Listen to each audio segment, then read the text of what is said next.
नमस्कार, India news Madhya Pradesh Chhattisgarh देख रहे हैं आप। मैं आपके साथ अर्पिता सिंह। आपको बता दें कि मुख्यमंत्री मोहन यादव राजस्थान की राजधानी जयपुर पहुंचे, जहां उन्होंने मध्य प्रदेश में निवेश के अवसर विषय पर आयोजित इंटरैक्टिव सेशन में औद्योगिक जगत के प्रतिनिधियों से संवाद किया। इस मौके पर सीएम ने मध्य प्रदेश और राजस्थान के बीच ऐतिहासिक रिश्तों को रेखांकित करते हुए दोनों राज्यों को भाई बताया। वहीं Rajasthan chamber of commerce and industries के प्रेसिडेंट KL जैन ने कहा कि मुख्यमंत्री डॉक्टर यादव के नेतृत्व में औद्योगिक विकास को तेजी से गति मिल रही। राज्य ने लंबी उड़ान भरी है। मुख्यमंत्री मोहन यादव ने कहा कि मध्य प्रदेश और राजस्थान के संबंध हजारों साल पुराने हैं। उन्होंने कहा कि दोनों राज्यों ने हमेशा अपनी क्षमताओं और सामर्थ्य के बल पर प्रगति की है। वहीं पीएम नरेंद्र मोदी के नेतृत्व में इन रिश्तों को और ज्यादा मजबूती मिलेगी।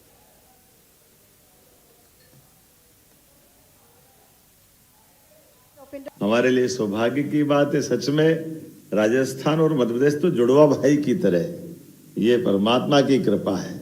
राजस्थान और मध्य प्रदेश में कोई अंतर नहीं है। और आज के इस समय में यशस्वी प्रधानमंत्री श्रीमान नरेंद्र मोदी जी का जोरदार अभिनंदन करें, उनका ताली बजा करके स्मरण करें। नवरात्रि का समय चल रहा है, नया संवत विक्रम संवत 2083 रौद्र नाम संवत्सर का प्रादुर्भाव हुआ है और प्रकृति भी रंग बदलती हमारे ऋतुओं के मौसम के साथ, हमारे वर्ष के साथ। दुनिया के कई सारे देशों में कमोबेश हमारे एक महीने के आगे पीछे, चीन से लगा ताइवान तक, वियतनाम से लेके जापान तक, भारत का तो हर एक, कभी चेटी चंड, कभी नवतेरा, कभी गुड़ी पड़वा, विक्रम संवत, हमारे सब नाना प्रकार के नामों के साथ नए साल की शुरुआत भी होती है। और यशस्वी प्रधानमंत्री के नेतृत्व में देश जिस प्रकार से प्रगति कर रहा है और कई नए प्रकार के रिकॉर्ड भी बन रहे हैं, ये केवल मोदी जी का शासनकाल का चमत्कार हो सकता है कि लोकतंत्र के अंदर दो राज्यों के आपस के संबंध भी सौहार्दपूर्ण बने और भारत सरकार आशीर्वाद दे। ये मोदी जी के माध्यम से हो सकता है। जोरदार ताली बजा करके इस भाव को भी लाएं। सच में हम इस भाव से ही बैठे हैं कि आप राजस्थान में भी व्यापार व्यवसाय करें, मध्य प्रदेश में भी करें, क्योंकि आखिरकार ये अलग बात है, मैं बोल सकता हूँ आपके बीच में, हमारे राजस्थान के लोग तो पूरे देश के हर जगह व्यापार व्यवसाय के झंडे गाड़ने के लिए जाने जाते हैं। और यहाँ क्या, दुनिया के किसी कोने में भी अगर आपको मौका मिले तो क्षमता योग्यता से कोई कम नहीं पड़ता, ये तो पक्की बात है। हमारे अपने ये नैसर्गिक गुण भी है, ईश्वर की मेहरबानी है। कठिनाइयों में से भी रास्ता निकालना, क्षमता, बुद्धि, योग्यता, ये बात तो सही है कि धन कमाने के लिए धन चाहिए, लेकिन धन तो बैंक में पड़ा है। वास्तव में तो मन चाहिए और दिमाग चाहिए, और वो कम नहीं है, ये पक्की बात है। वो सारी कृपा परमात्मा ने किसी राज्य को जितनी दी होगी उतनी दी होगी, लेकिन सबसे सवाया अगर ज्यादा मौका दिया तो राजस्थान को दिया, ये पक्की बात है। इंडस्ट्रियों का प्रकार भी हमारे लिए आज उतना ही महत्व का है। माइनिंग सेक्टर के अंदर में भी बहुत तेज गति से हम आगे बढ़ रहे हैं। और माइनिंग सेक्टर के अलावा जैसे वर्तमान के दौर में हेल्थ के मामले में भी मेडिकल कॉलेज खोल रहे हैं। अब मेडिकल कॉलेज में भी हमने PPP मॉडल पे 10 साल के लिए हमारा 300 बेड का हॉस्पिटल आपको देंगे और 30 एकड़ जमीन 1 रुपए में देंगे। आप मेडिकल कॉलेज के लिए हॉस्पिटल हमारा वापरो, बाद में अपना मेडिकल कॉलेज के साथ में अपना पढ़ाने की बिल्डिंग बना लो। और पढ़ने वाले बच्चों की, जो सरकारी बच्चे जिस कोटे से आएंगे, जितने बच्चे पढ़ के निकलेंगे, उसमें अगर आपने फीस रखी और फीस के लिए भी बच्चों को आपको देखने जाने की जरूरत नहीं, वो सारी 17 लाख 80 लाख जो भी फीस होगी वो भी सरकार आपको बच्चों को लोन दे देगी। और ताकि डॉक्टर बनाना हमारा काम है, आपका काम मेडिकल कॉलेज चलाना है। और उस निकले वाले बच्चे से फिर 5-6 साल में उनको अपनी नौकरी दे करके उनसे हम अपनी उस हिसाब किताब को करते रहेंगे। आपका मेडिकल कॉलेज भी चलता रहेगा, हमारी हेल्थ की सुविधा भी चलती रहेगी, और ये मल्टीपर्पज काम होता रहेगा। आज के समय में ऐसे कई सारे बदलाव हमने कर दिए।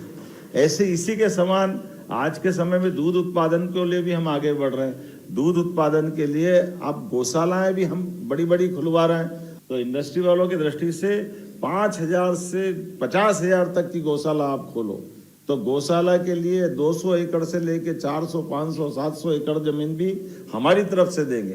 प्रति गौमाता 40 रुपया रोज आपको देंगे। दूध भी आप बेचो, बाद में गोबर का, गौमूत्र का जो उपयोग करना वो भी आप करो, और उसके माध्यम से कार्बन क्रेडिट भी आप लो। और हमारी अपनी इस भावना के बलबूते पर भविष्य में गोवंशी नस्लों का सुधार भी कराएं, दूध का उत्पादन भी बढ़ाएं और डेयरी में भी मदद करें। अपने यहाँ तो दूध दही का देश है, दुनिया में भारत की पहचान कैसे है, राम और कृष्ण के समय से।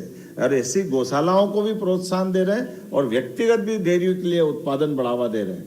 इसलिए हमारी सरकार ने, माननीय मंत्री जी, हमने तो निर्णय किया है कि कक्षा 1 से लेकर के 8 तक के सारे बच्चों को सरकार की तरफ से सरकारी स्कूल में फ्री दूध पिलाने की व्यवस्था भी हमारी तरफ से होने वाली है कि बच्चे भी हष्ट पुष्ट हो, आगे बढ़े। मोदी जी के आशीर्वाद से अब आप बताओ, 2 राज्य पीकेसी योजना केवल राजस्थान का उल्लेख कर दे, सब मिलाकर 70,000 करोड़ से 1 लाख करोड़ की तरफ बढ़ रही।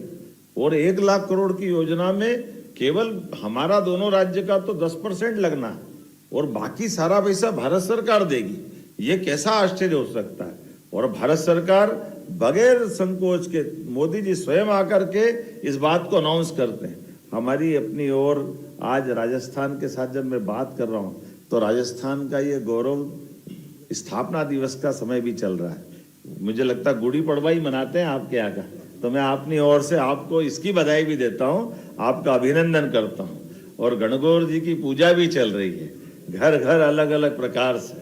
मैं मान के चलता हूँ कि ऐसे समय में जब हमारे लिए कल्चर भी नए संकल्प के लिए प्रतिबद्ध करता है और आनंद में सराबोर करते, नए संकल्प के साथ नए रिकॉर्ड पे बढ़ते हैं, ये बात सही है कि हमने अपने मन को इस भाव से ला करके कि एक बार कुछ काम करना तो करना और सभी सेक्टर में समान रूप से करना। इसलिए हमने बहुत सारे प्रशासनिक स्तर पे भी बदलाव भी किए। और बिजली की बात आपने कही, हमारी मध्य प्रदेश की बिजली से तो दिल्ली की मेट्रो ट्रेन भी चल रही है। आज के समय में जितनी सस्ती बिजली मध्य प्रदेश में है, 2 रुपया 9 पैसे से हमारी बिजली हम अपने यहाँ उपलब्ध करा रहे हैं। कितने प्रकार से क्या क्या सोच रहे हैं, कुछ कल्पना करना कठिन है, लेकिन हर एक तरह से व्यापार व्यवसाय को बढ़ाने के लिए MSME, हेवी इंडस्ट्री, लघु कुटीर उद्योग और सभी प्रकार के क्षेत्र में जितने प्रकार से कर सकते हैं वो हम लगातार कोशिश भी कर रहे हैं। होटल आप डालना चाहते हैं, 100 करोड़ के होटल डालो, 30 करोड़ की हमारी कैपिटल में उसमें सब्सिडी है। आप हॉस्पिटल डालो 100 करोड़ का, उसमें भी 30% हमारी तरफ से सब्सिडी देने को तैयार है। एक एक करके हर क्षेत्र में जितने अच्छे प्रकार से हो सकता है हम हर एक प्रकार से प्रोत्साहन देने के लिए आए। और ये पॉलिसियां सरलीकृत भी इसीलिए की है, 26 प्रकार की पॉलिसियां हमने लागू की है। और उससे जागे जाप तो स्पेस पॉलिसी भी हम ला रहा है, AI पॉलिसी भी ला रहा है, हर सेक्टर में बढ़ने के अलावा भी। और मैं, आपने देखा होगा थोड़ा यार नया प्रकार का डिजाइन भी है, ये प्रतिबद्धता भी है। जब हमको ठोस काम करना है तो मनस्थिति भी वैसी चाहिए। और जैसे आपने कहा फॉरेस्ट बढ़ रहा है, वो आप टाइगर देख करके आए, अब टाइगर सफारी हमने अपने रीवा में बना दी और रीवा के अंदर में एयरपोर्ट भी चालू कर दिया है। और एयरपोर्ट के माध्यम से हमने अपनी एविएशन पॉलिसी मध्य प्रदेश सरकार ने चालू की। और मध्य प्रदेश सरकार में एविएशन पॉलिसी के बलबूते पर आप सिंगरौली भी प्लेन से जा सकते हो, आप रीवा भी प्लेन से जा सकते हो। और भारत सरकार की जितनी एविएशन कंपनी वो सब दौड़ी मध्य प्रदेश आ रही है, क्योंकि हेलीकॉप्टर में भी और हवाई जहाज में भी दोनों जगह हम VZF दे रहे हैं। तो 50,000 की टिकट में 35,000 भारत सरकार को हमारी तरफ से हम पर सीट मिला रहे हैं। 15 लाख की अगर इंटरनेशनल सर्विस अगर उनकी हमारे यहाँ आती है तो पर फ्लाइट 15 लाख रुपए को हम अपनी सब्सिडी उसके लिए देने को तैयार है। इसी के बलबूते पे रीवा रायपुर, रीवा दिल्ली, रीवा इंदौर, राज्य के अंदर भी राज्य के बाहर भी हमारे यहाँ उज्जैन, ओंकारेश्वर, उज्जैन, इंदौर की यात्रा करो हेलीकॉप्टर में, तो हेलीकॉप्टर में आपसे तो लगभग 1 से 1.5 घंटे की फ्लाइंग दोनों तरफ होगी। आपसे केवल 10-12 हज़ार 15 हज़ार ही लेंगे, लेकिन 35,000 पर सीट मध्य प्रदेश सरकार देने को तैयार है। क्योंकि हमारा कहना है कि कुल मिलाकर टूरिज्म बढ़ाना है तो यात्रियों को कम समय में आवागमन की सुविधा देने की जरूरत है। इसलिए एक तरफ नहीं, ये फॉरेस्ट में भी बढ़ा रहा है। और चिंता मत करो, चीता भी बहुत तेज गति से बढ़ रहा है। आने वाले समय में ऐसे बहुत सारे जानवर, यही तो हमारे यहाँ भी हम सर्वाइव पहली बार करा रहे हैं। अभी मैं बीते समय गया था असम, और असम में माननीय मुख्यमंत्री जी से बात की। हमने कहा जंगली भैंसे हमारे यहाँ 100-150 साल पहले होते थे, अब खत्म हो गए। तो अभी उनसे कहा कि आप एक काम करो, हमारे यहाँ जो है हम आपको देते। उन्होंने कहा हमारे आपके यहाँ घड़ियाल है, मगर है, वो हमारे यहाँ नहीं। हमने कहा हम आपको उठा के दे देते हैं, और उनके यहाँ से जंगली भैंसे हमारे यहाँ ले आते हैं। तो जब व्यापार व्यवसाय कर सकते तो हमारे जंगल भी आबाद होना चाहिए कि नहीं होना चाहिए।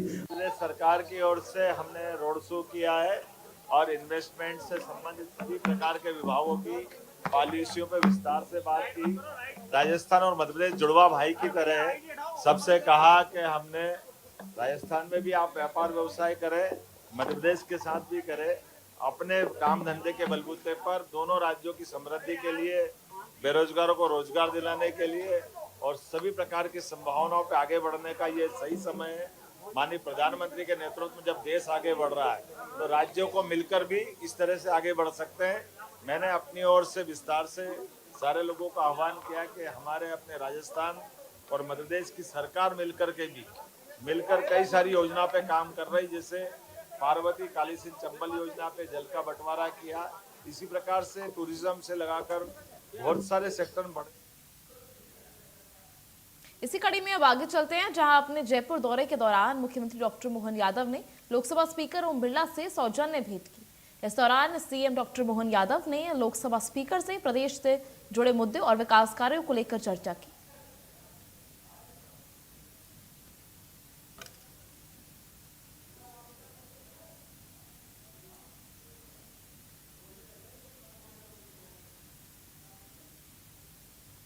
वहीं भारत रत्न उस्ताद बिस्मिल्लाह खान की जयंती है आज, इसको लेकर सीएम डॉक्टर मोहन यादव ने उनको नमन किया। एक्स के जरिए सीएम ने उनको नमन किया। उन्होंने लिखा कि देश की सांस्कृतिक चेतना की जीवंत स्वर थे बिस्मिल्लाह खान। भारत की समृद्ध संगीत विरासत को उन्होंने नई पहचान दिलाई है। इसी के साथ भारत रत्न उस्ताद बिस्मिल्लाह खान जी काशी और देश की सांस्कृतिक चेतना के जीवंत स्वर थे। उन्होंने शहनाई जैसे लोक वाद्य को वैश्विक मंच पर प्रतिष्ठित कर भारत की समृद्ध संगीत विरासत को नई पहचान दिलाई। आज जयंती पर उन्हें सादर नमन करता हूं।